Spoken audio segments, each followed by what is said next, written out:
أما بعد فأعوذ بالله من الشيطان الرجيم وكذلك أوحينا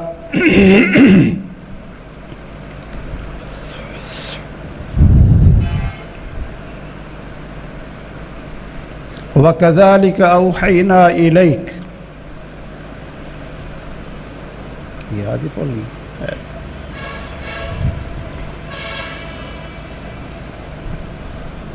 وكذلك أوحينا إليك روحا من أمرنا ما كنت تدري ما الكتاب ولا الإيمان وقال صلى الله تعالى عليه وآله وسلم خيركم من تعلم القرآن وعلمه.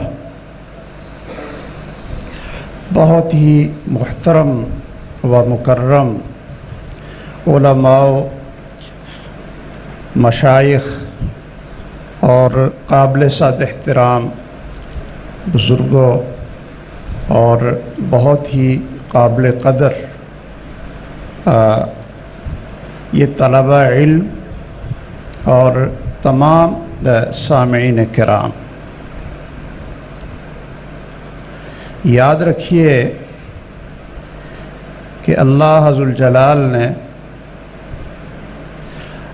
انسان کو اس لیے پیدا کیا تاکہ وہ اللہ ذو الجلال کی خالص عبادت کرے. وَمَا خَلَقْتُ الْجِنَّ وَالْإِنسَ إِلَّا لِيَعْبُدُونَ.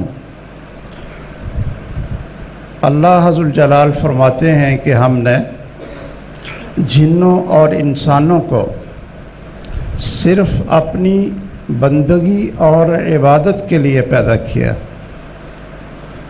یاد رکھیے کہ اللہ ذو الجلال کی عبادت اور اس کی رضا کی زندگی یہ اتنی دیر کسی بھی انسان کو نہیں مل سکتی جب تک وہ اللہ ذو الجلال کی طرف سے بندگی کا طریقہ سکھانے والے اور سب سے کامل اور اکمل انسان ہر دور میں انبیاء و رسل اور آخر میں خاتم النبیین محمد الرسول اللہ صلی اللہ تعالی علیہ وآلہ وسلم کی تعلیمات کو وہ حاصل نہیں کرتا. رسول اللہ صلی اللہ علیہ وسلم نے فرمایا طلب العلم فریضۃ علی کل مسلم، کہ علم سیکھنا یہ ہر مسلمان پر فرض ہے، خواہ وہ مرد ہو یا عورت ہو. یہ وہ حصہ یہ علم کا اتنا حصہ کہ جس سے اس کو اپنے فرائض کا پتہ چل جائے اور اللہ ذو الجلال کی بندگی کا طریقہ اور سلیقہ آ جائے، تو وہ علم حاصل کرنا یہ ہر شخص کے اوپر یہ فرض ہے اور واجب ہے. اس لیے کہ یہ کوئی آدمی اتنی دیر تک اللہ کی رضا والی زندگی اور جس مقصد کے لیے اس کو پیدا کیا گیا تھا اس کو حاصل یہ کر ہی نہیں سکتا، اس پر عمل وہ کر ہی نہیں سکتا جب تک وہ اللہ ذو الجلال کی طرف سے وحی الہی کو نہ سمجھتا ہو. امام بخاری رحمہ اللہ نے ایک باب قائم کیا ہے کتاب العلم میں. وہ فرماتے ہیں باب العلم قبل القول والعمل، کہ یہ عنوان یہ ہے کہ بولنے سے پہلے،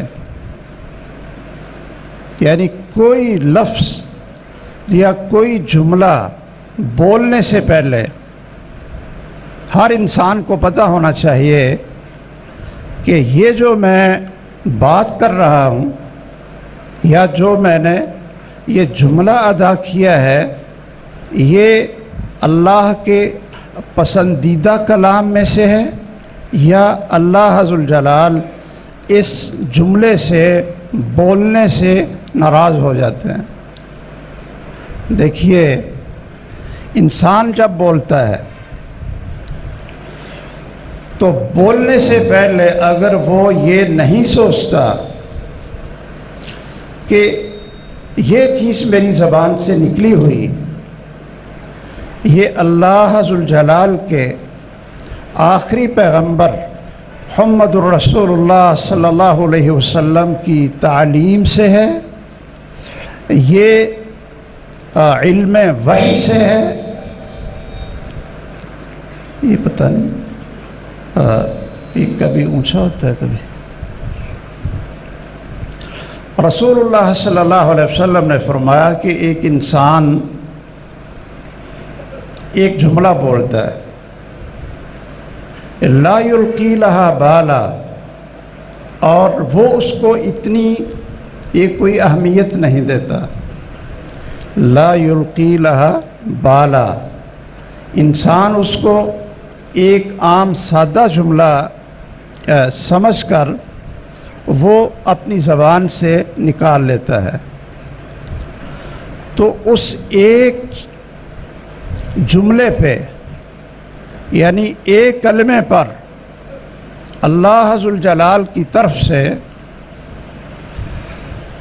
وہ ناراضگی ہوتی ہے، اللہ ذوالجلال ناراض ہو جاتے ہیں کہ اس انسان کو ایک جملے کی وجہ سے 70 سال تک جہنم کی گہرائی میں اللہ تعالیٰ پھینک دیتے ہیں، صرف ایک جملے پر۔ اور ایک ہی جملہ ہوتا ہے، ایک ہی جملہ ہے، وہ اللہ تعالیٰ کو اتنا پسند آتا ہے، حالانکہ یہ بولنے والا اس کو کوئی زیادہ یہ اہمیت نہیں دیتا۔ تو اللہ ذوالجلال اس آدمی کے لیے جنت کے دروازے کھول دیتے ہیں کہ اس شخص نے ایک جملہ بولا ہے۔ آپ دیکھیے کہ انسان اپنی زبان سے نکالتا ہے لا الہ الا اللہ، لا الہ الا اللہ، یہ ایک چھوٹا سا جملہ ہے، لیکن اس کا یہ اجر کتنا ہے اور اس کی فضیلت کیا ہے۔ رسول اللہ صلی اللہ علیہ وسلم نے فرمایا کہ افضل الذکر،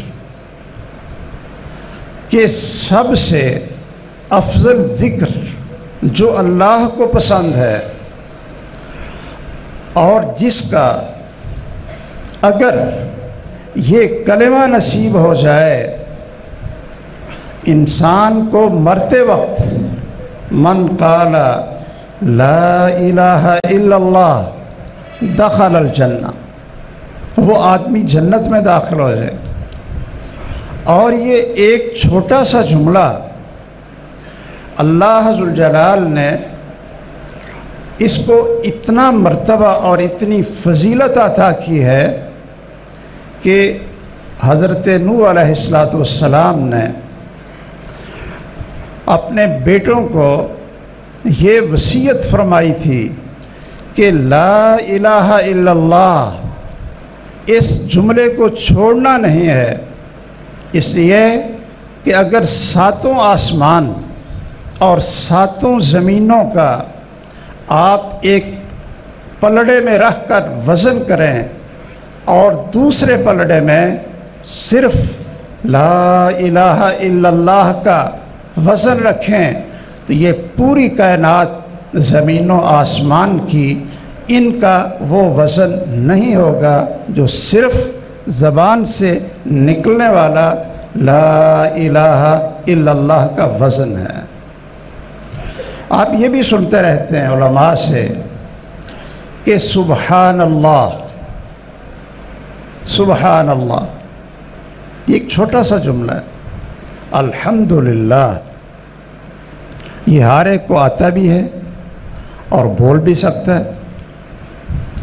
تو رسول اللہ صلی اللہ علیہ وسلم نے فرمایا کہ یہ سبحان اللہ اور الحمدللہ، ان دو جملوں کو آپ اس کا اجر اور اس کی فضیلت وہ رسول اللہ صلی اللہ علیہ وسلم نے یہ فرمائی کہ زمین سے آسمان تک اللہ ذوالجلال اس کو نیکیوں میں بدل دیتا ہے اور اتنی نیکیاں عطا کرتا ہے کہ جس سے پوری کی پوری زمین آسمان تک اس کو بھر دیا جائے، تملأ المیزان۔ رسول اللہ صلی اللہ علیہ وسلم نے فرمایا کہ جو ترازو اللہ تعالیٰ قیامت کے دن بندوں کے اعمال تولنے کے لیے قائم کریں گے، وہ ترازو کتنا بڑا ہوگا؟ وہ ترازو اتنا بڑا ہوگا کہ اگر ایک پلڑے میں ساتوں آسمان اور ساتوں زمینیں رکھ دی جائیں تو ایک پلڑا اتنا وہ بڑا ہوگا کہ ساتوں آسمان اور ساتوں زمین اس ایک پلڑے کے اندر رکھ دیے جائیں تو اس کے اندر پھر بھی جگہ بچ جائے گی۔ اتنا بڑا وہ ترازو ہے کہ جو اللہ ذوالجلال قیامت کے دن جس کو یہ قائم کریں گے۔ لیکن یہ شخص جو سبحان اللہ پڑھے، سبحان اللہ پڑھتا ہے، آپ نے فرمایا تملأ المیزان، کہ یہ ترازو کو بھر دے گا، یہ ترازو کو بھر دے گا۔ وَسُبْحَانَ اللَّهِ وَالْحَمْدُ لِلَّهِ تَمْلَآنِ مَا بَيْنَ السَّمَاءِ وَالْأَرْضِ، اور اگر وہ سبحان اللہ الحمدللہ یہ چھوٹے سے دو جملے ادا کرتا ہے تو اللہ ذوالجلال آسمان سے زمین تک اس کے لیے نیکیوں کی بھر دیتے ہیں، اس کو اجر ملتا ہے۔ تو بولنے سے پہلے آدمی کو سوچنا چاہیے کہ جو میں زبان سے نکالنے لگا ہوں یہ اللہ ذوالجلال کے غضب کو دعوت دے گا یا اس سے اللہ ذوالجلال راضی ہوں گے۔ انسان اپنی زبان سے کسی کی چغلی کرتا ہے اور یہ چغلی کرنا یہ ہمارے ہاں بڑا پسندیدہ ایک ایسا عمل ہے کہ جون سی مجلس ہو اس میں یہ بہت زیادہ شیطان جو انسان کو برائیوں کی طرف کھینچتا ہے اور اس کے نیک اعمال بھی برباد ہوتے ہیں، وہ چغلی ہے کہ کوئی انسان چغلی کرے۔ یہ زبان سے اگر ایسے الفاظ ہم نکالتے ہیں اپنے کسی بھائی کے بارے میں جو اس کو پسند نہیں ہے، اس کا عیب ذکر کرتے ہیں، تو وہ ایسے ہی ہے کہ جیسے وہ مردہ گدھا ہے یا اس کا بھائی ہے،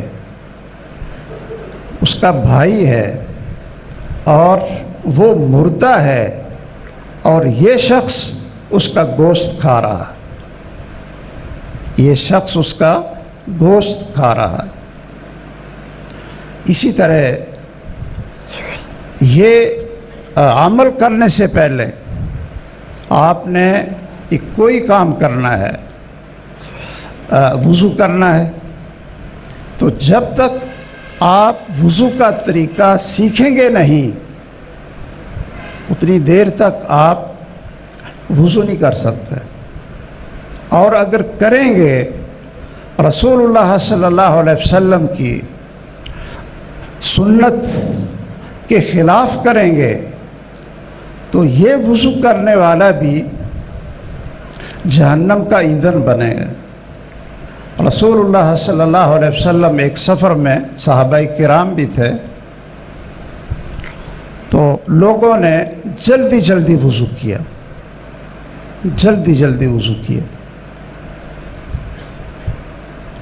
رسول اللہ صلی اللہ علیہ وسلم نے دیکھا کہ ان کے پاؤں کی ایڑیوں والی جگہ جو یہ تھوڑی سی اپنا گہری ہوتی ہے وہ جگہ خشک رہے گی، باقی وضو اس نے صحیح کیا تھا۔ تو رسول اللہ صلی اللہ علیہ وسلم نے اعلان کیا 3 دفعہ ویل للعقاب من النار، ویل للعقاب من النار، ویل للعقاب من النار۔ ان لوگوں کے لیے جہنم ہے، ان لوگوں کے لیے آگ ہے کہ جنہوں نے وضو کے اندر یہ توجہ کے ساتھ ان جگہوں کو دھویا یا تر نہیں کیا اور ان کی ایڑیاں خشک رہ گئیں، تو قیامت والے دن اللہ عز الجلال ان ایڑیوں کو آگ کے اندر جلائے گا۔ یہ ایک عمل تھا۔ آپ لوگ نماز پڑھتے ہیں یا ہم لوگ نماز پڑھتے ہیں اور سلام پھیرتے ہیں، ایک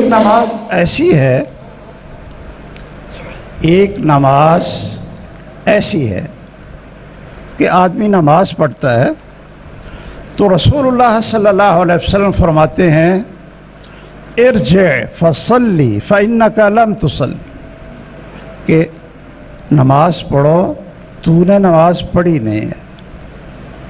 حالانکہ اس نے نماز ہی پڑھی تھی آپ کے سامنے، آپ مسجد میں تشریف فرما تھے، اس نے پھر نماز پڑھی تو آپ فرمانے لگے کہ نماز دوبارہ پڑھو، آپ نے نماز نہیں پڑھی۔ اس نے تیسری دفعہ نماز پڑھی تو رسول اللہ صلی اللہ علیہ وسلم نے اس سے کہا کہ آپ نماز پڑھو، آپ نے نماز نہیں پڑھی۔ تو جب چوتھی دفعہ کہا نا تو آخر وہ کہنے لگا علمنی کما علمک اللہ یا رسول اللہ ما احسن غیر ھذا، اے اللہ کے رسول صلی اللہ علیہ وسلم میں اس سے زیادہ اچھی نماز نہیں پڑھ سکتا، آپ مجھے سکھائیں کہ نماز کا طریقہ کیا ہے۔ اب آپ خود بتلائیں کہ ایک آدمی 3 دفعہ نماز پڑھتا ہے، آپ کہتے ہیں آپ کی نماز ہی نہیں ہے، تو کیا تھا اس نماز میں؟ وہ نماز یہ علم کے مطابق نہیں تھی کہ رسول اللہ صلی اللہ علیہ وسلم، یا اس کو یا بند کر دیں یا پھر اس کو کچھ پتہ نہیں۔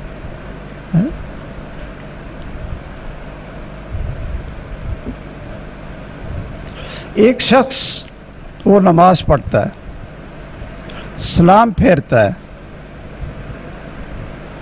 تو رسول اللہ صلی اللہ علیہ وسلم نے فرمایا کہ یہ بندہ یہ چور ہے اور تمام چوروں سے بدترین چور ہے، تمام چوروں سے یہ بدترین چور ہے۔ اسوأ الناس سرقہ الذی یسرق من صلاتی لوگوں میں سب سے بدتر چور ہے، اس لیے کہ اس شخص نے نماز کو چوری کیا۔ صحابہ کرام پوچھتے ہیں کہ کیف یسرق من صلاتہ یا رسول اللہ، کہ یہ نماز کا چور کیسے ہے جی؟ نماز کی چوری کیسے ہوتی؟ اگر کوئی روپیہ پیسہ ہو، کوئی قیمتی چیز ہو کسی کی، آپ اس کو لے کر چھپا لیں تو مال تو چوری ہو سکتا ہے، پیسے چوری ہو سکتے ہیں، لیکن یہ نماز، اس کو کیسے چوری کیا؟ تو رسول اللہ صلی اللہ علیہ وسلم نے فرمایا یہ چور ہے اور باقی سب چوروں سے بدتر ہے، اس نے نماز کی چوری کی۔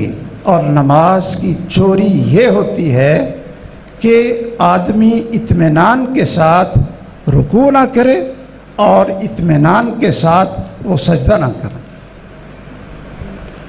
یہ جلدی جلدی سجدے کرنے والا اور صحیح طریقے سے رکوع نہ کرنے والا، رسول اللہ صلی اللہ علیہ وسلم نے فرمایا کہ یہ منافق ہے، یہ منافق ہے۔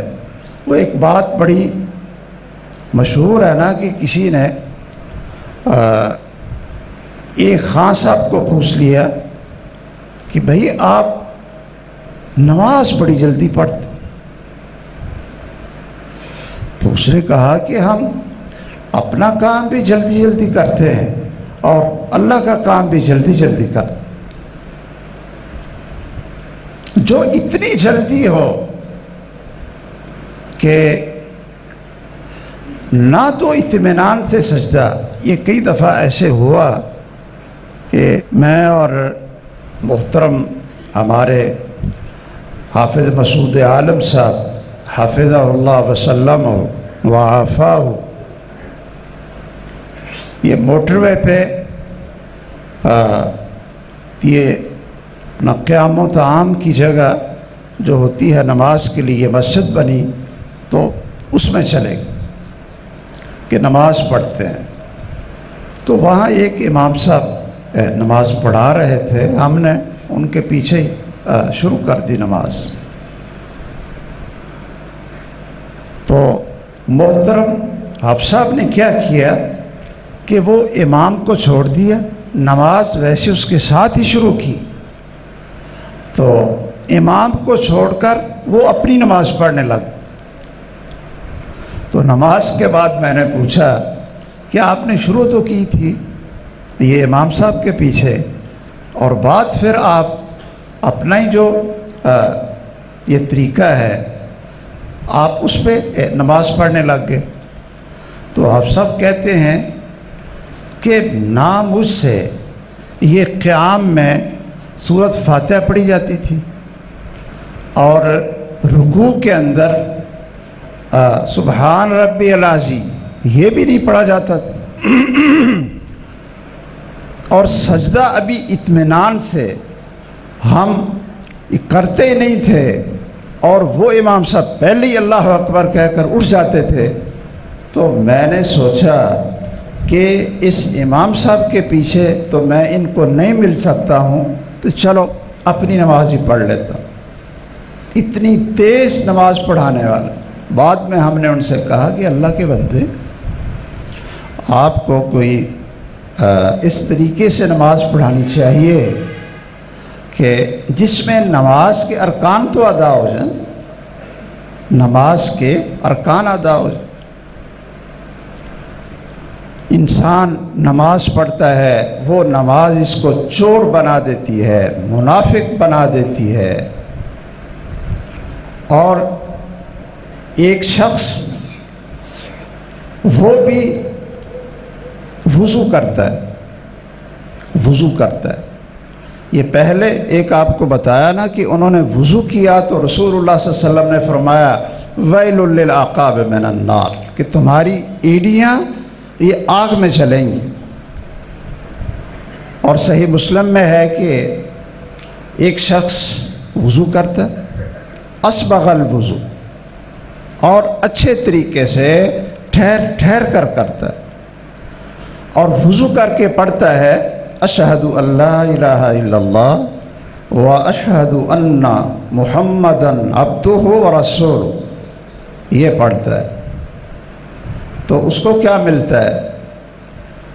فتحت لہ ابواب الجنۃ الثمانیہ یدخل من ایہا شاء، کہ یہ وضو کرنے والا فارغ ہو کر جب یہ کلمہ پڑھ لیتا ہے تو اللہ ذوالجلال اس کے لیے جنت کے 8 دروازے کھول دیتے ہیں، جس دروازے سے چاہے جنت میں داخل ہو جائے۔ اب یہ دو وضو میں کیا فرق تھا؟ یعنی پہلے کو جہنم کی آگ کی وعید ہے اور اس کے لیے جنت کے 8 دروازے کھل گئے، یہ کیا فرق تھا؟ فرق یہ تھا کہ یہ رسول اللہ صلی اللہ علیہ وسلم کے طریقے کے مطابق اس نے سیکھا اور پھر اس نے وضو کیا۔ رسول اللہ صلی اللہ علیہ وسلم فرماتے ہیں کہ جو شخص اچھی طرح وضو کرتا ہے اور پھر 2 رکعت نماز پڑھتا ہے، یحسن رکوعہا و سجودہا،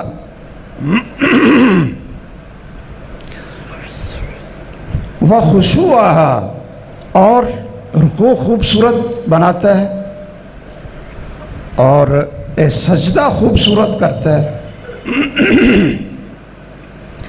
اور خضوع یہ بھی اس کا خوبصورت ہوتا ہے۔ تو رسول اللہ صلی اللہ علیہ وسلم نے فرمایا کہ اللہ ذوالجلال اس شخص کو، اس آدمی کو گناہوں سے اس طرح پاک اور صاف کر دیتے ہیں کہ جس طرح آج ہی اس کی ماں نے اس کو جنا، آج ہی اس کی ماں نے اس کو جنا ہے، اس طرح اللہ ذوالجلال 2 رکعتیں خوبصورت نماز ادا کرنے کی وجہ سے اس کو گناہوں سے پاک اور صاف کر دیتے ہیں۔ میرے بھائیوں اور بزرگوں، ہر مسلمان کو چاہیے کہ اتنا قرآن اور سنت کا علم حاصل کرے جس سے وہ اپنے فرائض کو ادا کر سکتا ہے۔ رسول اللہ صلی اللہ علیہ وسلم کے پاس جب بھی کوئی شخص آتا اور وہ مسلمان ہو جاتا تو آپ سب سے پہلے اس کو کیا سکھاتے تھے؟ یعنی جب وہ مسلمان ہوتا تھا، یہ کلمہ پڑھ لیتا تھا، تو سب سے پہلے آپ اس کو وضو اور نماز کا طریقہ سکھاتے تھے، اس لیے کہ جس وقت بھی اس نے کلمہ پڑھا، اس کلمہ پڑھنے کے بعد اسلام میں داخل ہونے کے بعد جون سی نماز بھی یہ پہلی دفعہ آئے گی اس کی زندگی میں، تو اس نماز کے آنے سے پہلے یہ وضو کا طریقہ بھی سیکھ لے اور اسی طرح نماز کا طریقہ بھی سیکھ لے۔ ہمارے مسلمانوں کے دلوں میں اللہ ذوالجلال نے سیدنا ابراہیم علیہ السلام کی دعا کو قبول فرمایا، اور ہر شخص اس کا دل یہ چاہتا ہے اور مچلتا بھی ہے کہ میں مکہ جاؤں اور بیت اللہ کی زیارت کروں۔ کیوں جی؟ کہ میں اللہ کے گھر کی زیارت کروں، یہ ہر شخص چاہتا ہے۔ ایسے ایسے بزرگ بھی ہم نے دیکھے کہ جنہوں نے 40 سال اور 50 سال وہ تھوڑے تھوڑے پیسے اکٹھے کرتے رہے تو حج کا خرچ پورا کرنے کے لیے 40 سال تک انہوں نے پیسے اکٹھے کیے اور پھر وہ حج پہ جاتے ہیں۔ یہ کیا تھا؟ فَجْعَلْ أَفْئِدَةً مِّنَ النَّاسِ تَهْوِي إِلَيْهِمْ۔ ابراہیم علیہ السلام نے یہ دعا کی تھی کہ اللہ عز الجلال لوگوں کے دلوں میں بیت اللہ کی وہ چاہت اور محبت پیدا کر دے کہ لوگ پیدل بھی اور سواریوں کے اوپر بھی دور دور سے اس بیت اللہ کی زیارت کے لیے آئیں۔ اس میں یہ وقت بھی خرچ ہوتا ہے، پیسے بھی خرچ ہوتے ہیں، اور انسان کو سفر کی وہ صعوبتیں بھی برداشت کرنی پڑتی ہیں۔ لیکن آپ یہ کیا کہیں گے کہ عمرے پہ جانے والے اور حج پہ جانے والے ان کو نہ تو یہ لبیک آتی ہے، لبیک اللہم لبیک، لبیک لا شریک لک لبیک ان الحمد والنعمت لک والملک لا شریک لک۔ وہ ہمارے پاس آتے ہیں حج کا طریقہ سیکھنے کے لیے، تو ہم ان سے کہتے ہیں کہ ظاہر ہے کہ آپ نے نماز بھی پڑھنی، تو آپ کو نماز آتی ہے؟ وہ کہتا ہے میں نے کبھی پڑھی نہیں۔ اچھا وضو کی دعائیں سناؤ، اس کو وضو کی دعائیں نہیں آتی۔ کہ پچھلے سال جب میں گیا تو میرے ساتھ ایک بزرگ تھے، ان کے ساتھ وہ یعنی بڑی عمر کی خاتون یہ میاں بیوی تھے، تو وہ میرے ساتھ تھے سیٹ میں۔ میں نے ان سے پوچھا کہ آپ کو کتنا یہ موقع ملا ہے، کتنی دفعہ آپ نے عمرہ کیا ہے؟ کہتے ہیں جی پہلے ہم 2 دفعہ آ چکے ہیں اور یہ 3ری دفعہ ہے۔ تو میں نے کہا آپ کو نماز آتی ہے؟ کہتے ہیں نہیں۔ میں نے کہا آپ کو تلبیہ آتا ہے؟ کہتے ہیں نہیں۔ جو چیز میں نے پوچھی، میں نے پوچھا کہ کلمہ صحیح آتا ہے؟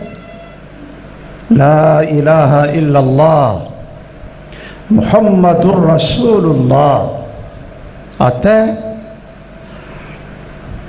تو دونوں کہتے ہیں کہ ہمیں کلمہ نہیں آتا۔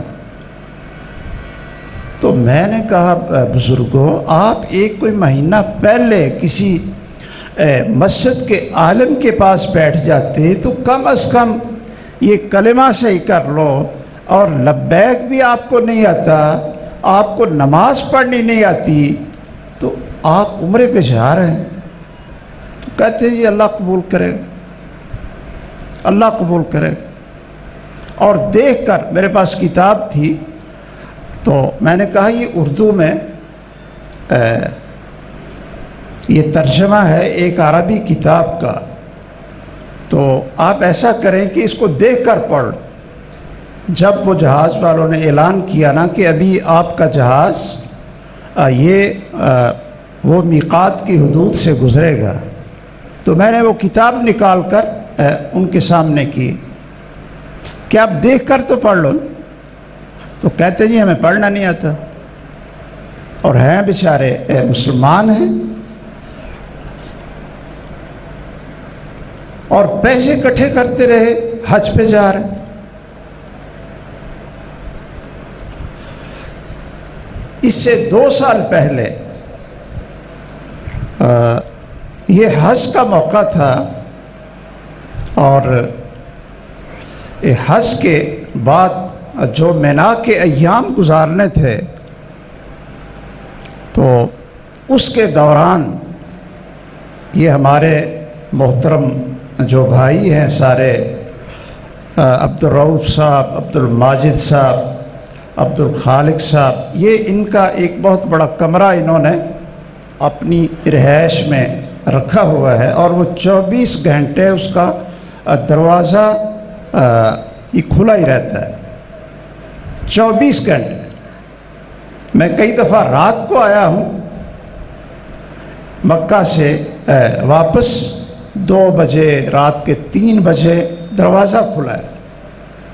اللہ عز الجلال ان کی مہمان نوازی کرے جس طرح یہ اللہ کے بندوں کی مہمان نوازی کرتا ہے۔ اللہ جنت میں ان کی مہمان نوازی فرمائے۔ وہاں ایک آدمی آیا سرگودے کا، تو یہ باتیں کرنے لگ گئے۔ اس آدمی نے کہا کہ ہم جس خیمے میں تھے اور ہمارے گاؤں کے مولوی صاحب ہمیں ساتھ لائے تھے، تو اس مولوی صاحب نے ہمیں کہا ہے کہ جی آپ کے نکاح کی تجدید کر دیتے ہیں کہ آپ نا دوبارہ نکاح پڑھ لو۔ یہ بالکل سامنے کی بات کہ 200 ریال مجھے دے دو تو میں آپ کا نکاح پڑھاتا۔ تو انہوں نے کہا جی کس لیے؟ ہم تو مسلمان ہیں اور یہ نکاح ہمارا جو ہے نا کئی بچے اور بچیاں اللہ عز الجلال نے ہمیں دے دی، تو یہ اب نکاح کس لیے پڑھنا ہے؟ تو وہ ماشاءاللہ مولوی صاحب نے کہا کہ شاید یعنی شاید آپ سے زندگی میں کوئی لفظ ایسا زبان سے نکلا ہو، ایسا کوئی لفظ زبان سے نکلا ہو جس سے انسان یہ مرتد بن جاتا ہے، اسلام سے نکل جاتا ہے۔ تو اس لیے بطور احتیاط کہ آپ کا حج ضائع نہ ہو، آپ کی نمازیں ضائع نہ ہوں، اس لیے آپ ایسا کرو کہ نکاح پڑھوا لو۔ ویسے کئی حضرات ہیں وہ نا لوگوں کے نکاح بڑی جلدی توڑتے ہیں، اور ایسے بد نصیب ہیں کہ یہاں سے حج اور عمرے پہ جانے والوں کو کہتے ہیں کہ اگر تم نے وہاں کے اماموں کے پیچھے نماز پڑھ لی بیت اللہ میں جماعت کے ساتھ تو آپ مرتد ہو جائیں۔ یہ اگر کسی کو یاد ہو تو جب امام کعبہ ایک دفعہ صدر ضیاء الحق کے دور میں یہ لاہور آئے تھے اور انہوں نے شاہی مسجد میں نماز پڑھائی تھی، اور اخباروں میں ہم نے اس وقت پڑھا کہ بہت سے جگہ سے ایسی آوازیں آئیں کہ ان لوگوں نے کہا کہ جتنے لوگوں نے شاہی مسجد میں امام کعبہ وہ شیخ عبداللہ بن سبیل تھے، فوت ہو گئے رحمہ اللہ، اس کے پیچھے نماز پڑھی ہے، ان سب کے نکاح ٹوٹ گئے، تو وہ دوبارہ اپنے نکاح پڑھا لیں۔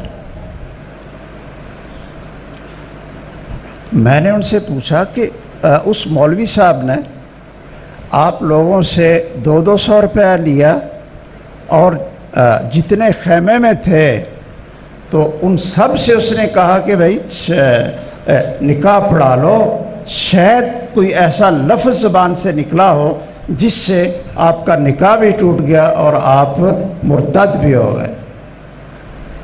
میرے بھائیوں اور بزرگوں، ہر قول سے پہلے، ہر عمل سے پہلے یہ علم ہونا چاہیے ہم مسلمان ہیں کہ ہمارا اسلام کیسے ہمارے اندر زندہ رہتا ہے، خود بھی اور اپنی اولاد کو بھی اس طرح دین کے اوپر لگانا چاہیے، اور یہ چیزیں سیکھنے سے حاصل ہوتی ہیں، اور مسلمان کے گھر میں یہ پیدا ہونے سے یہ چیزیں حاصل نہیں ہوتی ہیں۔ اس لیے بچوں کی صحیح تربیت اور صحیح تعلیم اور رسول اللہ صلی اللہ تعالی علیہ وسلم کی سنت، آپ کا طریقہ، یہ خود بھی سیکھیں اور بچوں کو سکھائیں، بیٹیوں کو سکھائیں اور ان کی تربیت کریں۔ میں صرف دو چیزیں صرف تقابل کے لیے آپ حضرات سے میں عرض کرتا ہوں۔ ایک واقعہ تو پاکستان کا ہے اور دوسرا واقعہ وہ سعودیہ کا ہے۔ پاکستان میں یہ اخباروں میں آیا، شاید آپ حضرات نے بھی پڑھا ہو، کہ ایک نوجوان تھا، اس کو جیل کی سزا ہو گئی اور اس کی پھانسی کا وقت آیا۔ پھانسی کا وقت آیا تو وہ اسے کہتے ہیں نا کہ بھائی آپ کو کل یا پرسوں یہ آپ جو ہے نا پھانسی آپ کو لگنے والی ہے، تو آپ اپنی چاہت بتا دیں کوئی۔ تو اس نے کہا کہ میری والدہ کو ایک دفعہ بلا دو، میری امی کو میرے ساتھ ایک دفعہ ملا دو۔ انہوں نے کہا ٹھیک۔ وہ اس کی والدہ آئی اور وہ جب اس کو گلے لگایا تو اس نے یہ کیا کیا اس بیٹے نے کہ اپنی والدہ کا کان اس نے منہ کے اندر، دانتوں کے اندر زور سے چبایا کہ اس خاتون کی چیخیں نکل گئیں۔ وہ پولیس والے بھی بڑے حیران اور خود وہ اس کی والدہ بھی بڑی پریشان کہ یہ عجیب یہ بیٹا ہے۔ تو اس نے کیا کیا، اس سے پوچھا، وہ پولیس والوں نے اس کی والدہ کی جان چھڑائی تو اس سے پوچھا کہ یہ آپ نے کیا کیا۔ اس نے کہا میں آج جو پھانسی پہ چڑھنے والا ہوں نا، یہ میں اپنی ماں کی وجہ سے میں پھانسی پہ جو ہے نا جھول رہا ہوں گا۔ انہوں نے کہا کیسے؟ کہتا ہے کہ میں نے جب مجھے ہوش آئی تو میں نے پہلی دفعہ ہمارے پڑوس میں انہوں نے مرغیاں رکھی ہوئی تھی، تو میں نے پہلی دفعہ یہ ان کی چھت سے ایک انڈا چوری کر کے تو میں اپنی والدہ کو دیا، اور میں نے بتایا اپنی امی کو کہ یہ پڑوسیوں کی جو مرغیاں ہیں یہ اس کا انڈا میں نے لا کر دیا ہے۔ تو وہ کہنے لگے کہ چلو اس کا سالن بناتے ہیں اور یہ روٹی پکا کر کھاتے ہیں۔ تو میں بھی بڑا خوش ہوا کہ چلو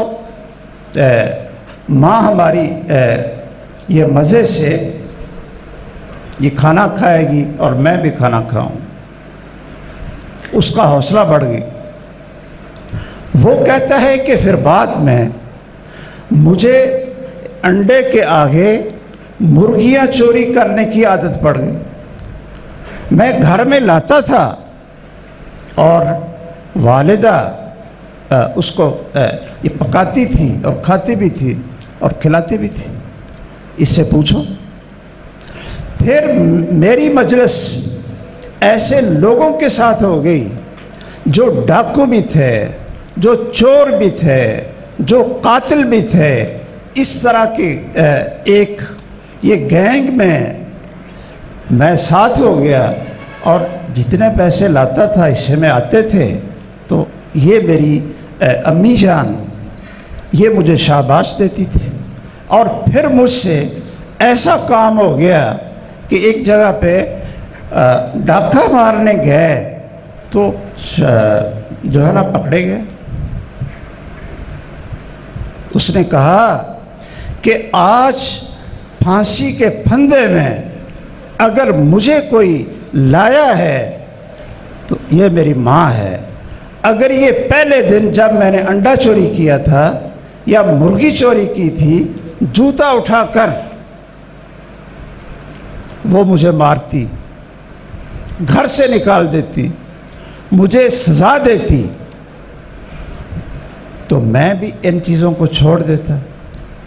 ان چیزوں پہ مجھے لگایا کس نے تھا؟ تو میرے بھائیوں، اپنے بچوں کی، بیٹیوں کی آپ کیا تربیت کرنے والے ہیں؟ ایک یہ تربیت کا انداز ہے اور ایک یہ انداز ہے کہ ایک خاتون کی شادی تھی تو شادی حال میں آج کل جو رواج ہے تو سارے مہمان تھے اور یہ خواتین بھی اور مرد حضرات بھی. تو وہ جو بچی تھی یعنی دلہن، جس طرح یہ بیماری ہمارے سارے گھروں میں آ گئی، بلکہ اب تو میں نے سنا ہے کہ پہلے صرف یہ خواتین کو تیار کیا جاتا تھا اور اب شاید وہ دلہا صاحب کو بھی تیار کیا جاتا ہے. کیوں جی؟ اس کو بھی لے جاتے ہیں وہ یہ کیا کہتے ہیں جی، بیوٹی پارلر، وہاں اس کو بھی لے جاتے. اچھا، وہ شادی حال میں پہنچ گئی، وہ بیوٹی پارلر سے وہ شادی حال میں اس کو لے آئے. تو کیا ہوا کہ عشاء کی اذان شروع ہو گئی. عشاء کی اذان شروع ہو گئی. اب اس خاتون نے کیا کیا؟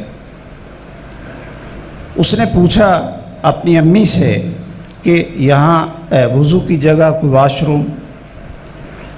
تو انہوں نے پوچھ کر بتایا کہ ہاں یہ ہے خواتین کے لیے یہ واش روم بنے ہوئے ہیں.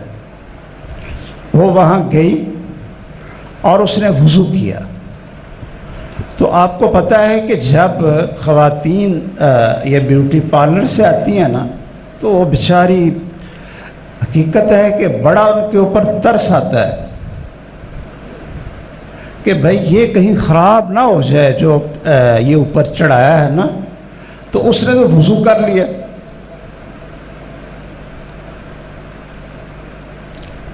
تو جتنے ان کے عزیز تھے وہ اس کو ڈانٹنا شروع ہو گئے کہ یہ کیا اس نے شکل بنا لی ہے، یا تو یہ سارے کا سارا اتارتی اور اس نے صرف وضو کیا ہے تو اب اس کا چہرہ یہ کیسا بن گیا.